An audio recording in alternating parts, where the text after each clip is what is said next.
Bonjour tout le monde, bonjour Christophe. Bonjour On Claude. va parler de plein d'activités que tu as faites, mais arriver surtout sur ton activité principale maintenant, qui est le MLM.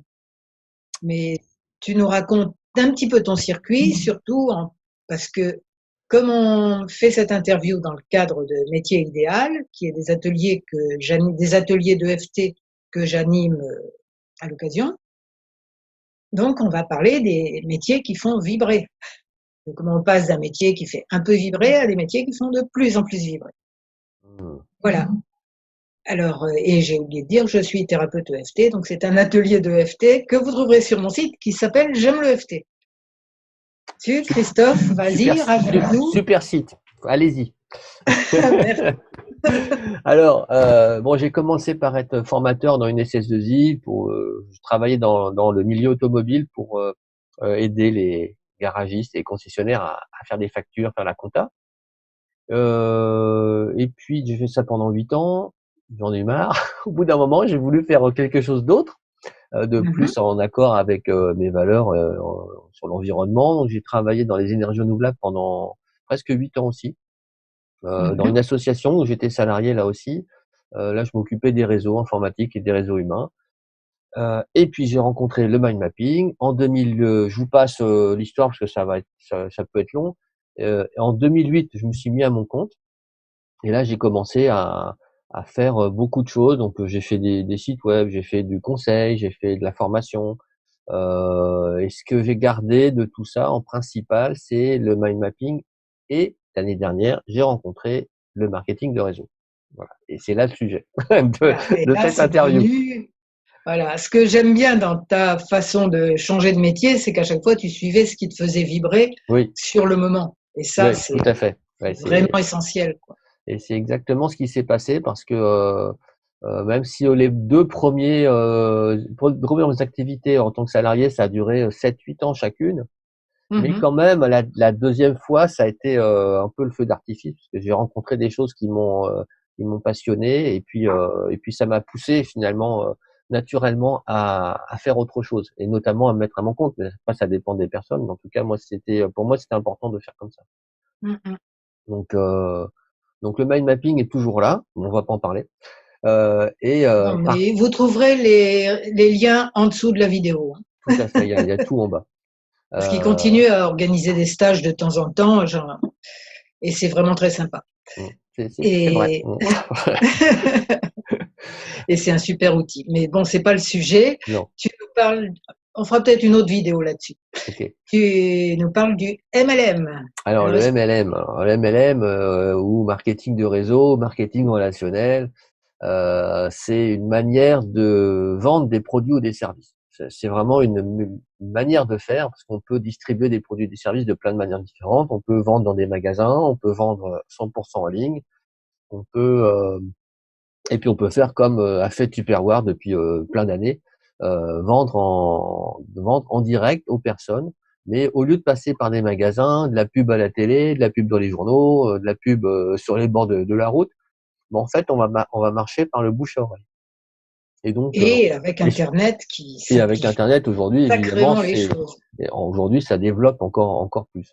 Donc le marketing de réseau ou MLM, donc c'est une activité qui représente des millions de personnes dans le monde aujourd'hui, hein. C'est une énorme industrie, on va dire, hein, avec plein de domaines, puisqu'on vend des produits et des services avec cette méthode-là. Pour ma part, moi, j'ai rencontré une société dont je vous parle très vite, qui est d'origine japonaise, qui s'appelle Niken, qui vend des produits pour amener les bienfaits de la nature à la maison. Donc c'est ça, moi, qui m'a plu en fait dans cette activité, c'est les produits d'abord, parce que Parle-en quand même un petit peu, hein. On n'est pas là pour faire la non, promo de Niken, mais bah non, avoir mais une c'est petite vrai idée parce que que c'est quand même des bons trucs, quoi. moi, ce qui m'a vraiment enfin, plu dans ces produits chez eux, c'est bah, le fait de pouvoir boire de l'eau propre, pouvoir mieux dormir sans prendre de médicaments, ça c'est sympa, pouvoir améliorer son énergie, globalement améliorer sa santé, sans changer fondamentalement ses habitudes de vie. Ça, c'est un truc que j'aime bien, parce que je crois beaucoup au changement de l'environnement pour changer on peut changer beaucoup de choses en changeant des petits détails. Par exemple, on va changer la peinture de la couleur dans sa maison. On va déplacer une chaise. Voilà, des petites choses parfois qui semblent anodines, mais qui peuvent avoir des gros impacts. Et donc Ah, c'est avec le Niken, principe du c'est feng shui, c'est important aussi. voilà. Ouais. Donc avec Niken, alors c'est pas du feng shui, mais C'est par pas du feng exemple, shui. on va continuer à boire de l'eau, mais de la bonne. Tu vas pas continuer, tu vas pas arrêter de boire de l'eau, mais tu vas boire de l'eau de qualité, pas seulement de l'eau pure, mais de l'eau qui est bonne pour ta santé. Là, on est à un niveau dessus. Mais ça change pas le geste de boire un verre d'eau. Tu bois un verre d'eau, hop, au lieu de boire de l'eau qui ressemble à rien, l'eau du robinet ou de l'eau en bouteille, qui sont pleines de trucs pas très bons pour la santé, eh ben, tu vas boire de l'eau qui est bonne pour ta santé. Mais ça change, sans changer le geste, en fait. Tu vois, tu vas vivre normalement, sauf que ça va être mieux au final. Alors, c'est des petits gestes au quotidien. C'est pas des gros trucs. C'est pas, par exemple, je sais pas moi, tu vas pas faire du sport pendant 6 mois de manière intensive. Non, tu vas faire des petits gestes au quotidien. Donc ça, c'est vraiment quelque Ok, chose donc que j'aime beaucoup. c'est ça qui t'a plu dans celui-là. Puis il y a Oui. aussi des oreillers, des choses comme ça. Donc Alors il y a des c'est bon, on dort oreillers. aussi. Mais là, c'est pareil. Tu continues à dormir, hein, forcément. Tant Sauf que que ce tu vas soit mieux sur un dormir. bon oreiller. Voilà, Hmm. ça c'est important. Voilà, donc Ok, donc là tu viens de dire pourquoi ce MLM et je comprends tout à fait tes arguments. C'est oui. top. Et maintenant, dans le MLM lui-même, qu'est-ce qui te fait Ah, vibrer? alors ça, ce que j'aime beaucoup moi dans ce type de distribution de services ou de produits, ce que j'aime beaucoup, c'est que on parle de marketing relationnel. Parce que bon, MLM, c'est vrai que c'est l'acronyme en anglais de multi-level marketing. Donc on voit pas l'aspect relationnel dans le mot, dans le nom MLM. En français, on va dire marketing relationnel ou marketing de De réseau. réseau? Hmm. Il y a un aspect relationnel qui est très très fort, c'est-à-dire que on parle à des gens, on fait la promotion auprès de personnes en direct ou à travers des réseaux sociaux ou d'autres moyens, mais c'est d'abord du relationnel et, euh, et ça permet à tout le monde de développer son activité, une activité professionnelle et des revenus qui vont avec, évidemment, de manière très libre aussi. Ça, c'est quelque chose qui me plaît beaucoup, c'est cette Mhm. liberté. Mais bon, ça, c'est la liberté de l'entreprise individuelle aussi, hein, relative liberté. Hein, parce que c'est vrai que ça peut se discuter encore, mais cette liberté-là, et je trouve ça vraiment bien. Et puis, tu donnes l'occasion à d'autres personnes de faire pareil. Alors ça, c'est quelque chose qui est fort dans le marketing de réseau, c'est-à-dire que tu vas pouvoir aider d'autres personnes à développer leur activité, à développer des revenus euh, principaux ou complémentaires. Hein, c'est vraiment chacun qui choisit son niveau d'implication et d'activité. Mais c'est ce que j'aime dans le marketing de réseau, c'est ça. J'aime beaucoup cet aspect-là, le fait qu'on va pas dépenser des milliards en publicité pour inonder les réseaux sociaux. Enfin, en tout cas, l'entreprise elle-même va pas le faire. Ce sont les distributeurs qui vont eux-mêmes parler des produits. Alors, ils utilisent les moyens qu'ils veulent. C'est souvent le bouche à oreille, mais pas que. On peut utiliser tous les moyens qu'on veut. Mais en tout cas, chaque distributeur est responsable de la promotion des produits ou des services qu'il vend. Et Mhm. les revenus aussi, au lieu de mettre de l'argent dans la publicité, au lieu de donner de l'argent à Havas ou à Publicis, eh ben, cette ressource monétaire, elle va être distribuée aux distributeurs, enfin aux personnes qui font le travail finalement sur le terrain. Ça, je trouve ça vraiment super. Tu peux développer aussi un réseau en fait de distributeurs, de vendeurs à l'international si tu veux. En fait, ça se fait avec les relations, avec les gens. Donc quelqu'un qui connaît quelqu'un qui connaît quelqu'un, on est à six relations hein, de n'importe qui dans le monde à peu près hein, aujourd'hui. Mhm. Peut-être un peu moins maintenant, hein. Donc on peut toucher des personnes qui sont à l'autre bout du monde. On peut très bien avoir un réseau qui s'étend sur le monde entier à travers ce marketing de réseau. Évidemment ça se fait pas magiquement. Hein, c'est une activité hein, en tant que telle. Hein, c'est du travail. Hein. Mhm. Donc et puis faut que ça soit aussi encadré juridiquement. Ça c'est important parce que il y a certaines entreprises qui vont s'intituler MLM, mais qui sont peut-être pas vraiment dans les clous d'un point de vue juridique. Hein. Ça, il faut faire attention à ça. C'est important. J'allais dire surtout en France, mais il y a des pays où c'est un peu plus décontracté par rapport à la législation où ils s'en foutent un petit peu. En France, non, c'est encadré, hein. Et Mhm. notamment par la Fédération de vente directe, qui est un petit peu un organisme, enfin c'est pas un petit peu, c'est l'organisme d'État qui permet d'encadrer juridiquement tous ces types d'activités. Donc le marketing de réseau bien mené, enfin voilà, c'est une belle activité et on se développe aussi personnellement. Ça c'est quelque chose que je découvre. Hein. On m'en avait parlé, on m'a dit oui, tu vas voir, c'est aussi du développement personnel, ta. Je dis oui, ça va, c'est bon, c'est de la vente quoi. Bon, en fait non, c'est un Non. peu plus que ça et c'est même plus que ça puisque on est obligé de dépasser un petit peu ses limites, un petit peu d'aller un peu plus loin que de ce qu'on sait faire avant. Parce que moi, je ne suis pas commercial. Enfin, perso, je suis assez mauvais à vendre des choses. Mais quand j'aime quelque chose, j'en parle assez facilement. Et d'ailleurs, Claude, hein, Ouais, je suis capable de parler pendant des il plombes. parle. Hein. C'est horrible, c'est horrible. Mais, Non, non, mais mais, non, euh, mais oh.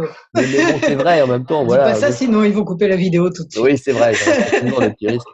Non, non, mais Non, mais euh, ça y est, là, on a vu en gros ce qu'il y avait de génial dans le MLM. mm, J'espère que ça donne envie à des gens de se lancer dans cette aventure euh, ou d'en faire un métier mm, principal comme fait mm, Christophe, ou d'en mm, faire un petit truc en plus comme je fais moi, je vous en parlerai dans d'autres.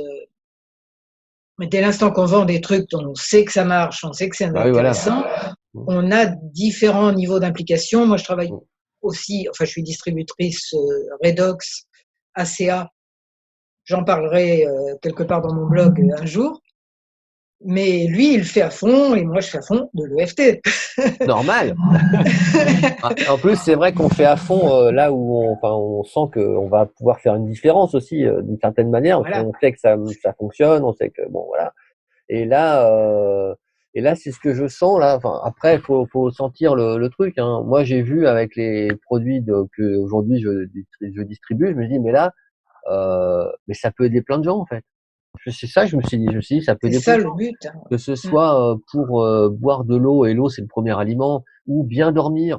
On dort quoi, 2 tiers de notre Ok. vie, non, pas 2 tiers, un Non, tiers quand de même notre pas vie. 2 tiers, Ça ou alors dépend, il y hein, en a c'est un une maladie problème. après, hein, mais bon, on dort beaucoup quand même, et c'est Ouais. important le sommeil. Donc Écoute, bon, tu bref. avais dit tout à l'heure, c'était sympa, tu avais dit gagnant, gagnant, gagnant, vas-y, Oui, énumère. oui, oui, oui, oui, tout à Et fait. Hein, puis après, on va effectivement, peut-être conclure. c'est vrai que le marketing de réseau, c'est gagnant, gagnant, gagnant. C'est gagnant pour l'entreprise, évidemment, qui vend ses produits. Parce Voilà. que l'objectif de l'entreprise, bon, par exemple, Niken ou Oui. Redox, c'est de vendre les produits et de distribuer les produits auprès des gens. Bon, donc, évidemment, c'est bien pour l'entreprise. Mais c'est aussi bien pour les distributeurs, les personnes qui vont faire la promotion, parce qu'ils vont recevoir des commissions sur les ventes. Donc ça, c'est vraiment sympa. Et puis, c'est bien pour le client, évidemment, à la fin, c'est-à-dire l'utilisateur final. Alors, en général, les distributeurs sont aussi des clients, ce qui est normal, puisqu'on consomme les Ah produits, puisqu'on oui, les aime, donc on faut trouve ça mieux bien, aimer les produits qu'on donc vend. on les utilise, ce qui est logique. Mais les clients qui, eux ne veulent pas distribuer parce que ça les intéresse pas, ils ont autre chose à faire, mais par contre, ils aiment bien les produits, bah, ils sont aussi gagnants, parce que la plupart du temps, enfin, vraiment très, très, très souvent, les produits qui sont distribués de cette manière-là, c'est des produits de qualité, et ils ont intérêt à être de qualité, en fait. Parce que il n'y a pas de pub dans les journaux, à la télé, machin, tout ça, donc on peut pas, comme McDo, faire des placards de 3 mètres sur 4 pour fourrer de force dans la bouche des gens des trucs qui sont pas bons pour eux, quoi. Tu vois. Nous, c'est différent, on est obligé d'avoir des produits de qualité. Enfin, c'est forcé. Voilà. Enfin, c'est forcé. Et C'est donc, mieux c'est gagnant pour la nature, pour l'humanité, pour tout le aussi, monde, quoi. tout à fait. Donc Voilà. après, bon, suivant ses sensibilités, suivant nos centres d'intérêt, tout ça, on va plutôt privilégier tel ou tel type de produit parce que bon, il y a des choses qui nous parlent plus que d'autres, mais voilà.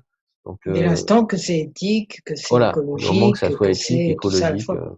voilà, c'est mieux hein, quand même. Et voilà. Alors, j'espère que tout ça, ça vous aura donné envie de vous lancer dans l'aventure, en grand, en petit, en moyen, en complément La taille d'autres qu'on veut. choses, ou à fond comme Christophe. Et sinon, ben, peut-être il y a des gens qui se disent, oh, j'aimerais bien, mais j'ai peur de ceci, de ceci, de cela. Ouais. Donc, vous êtes au bon endroit parce qu'on va faire une vidéo de ce pas sur ce qui peut bloquer dans ce super métier, dans ces super métiers, et comment y remédier. Et c'est là que j'arrive avec le FT. Là, On en parle dans la prochaine vidéo. donc c'est une autre vidéo qui est dans une autre partie de ton site YouTube. C'est Oui, ça? oui, Hein, oui, super, oui. génial. Et on fera même un lien vers ça quand elle sera faite aussi. Voilà, et bien, je vous souhaite de trouver le métier de vos rêves, d'être très heureux, et je vous remercie. Et merci Christophe. Au revoir Claude, merci.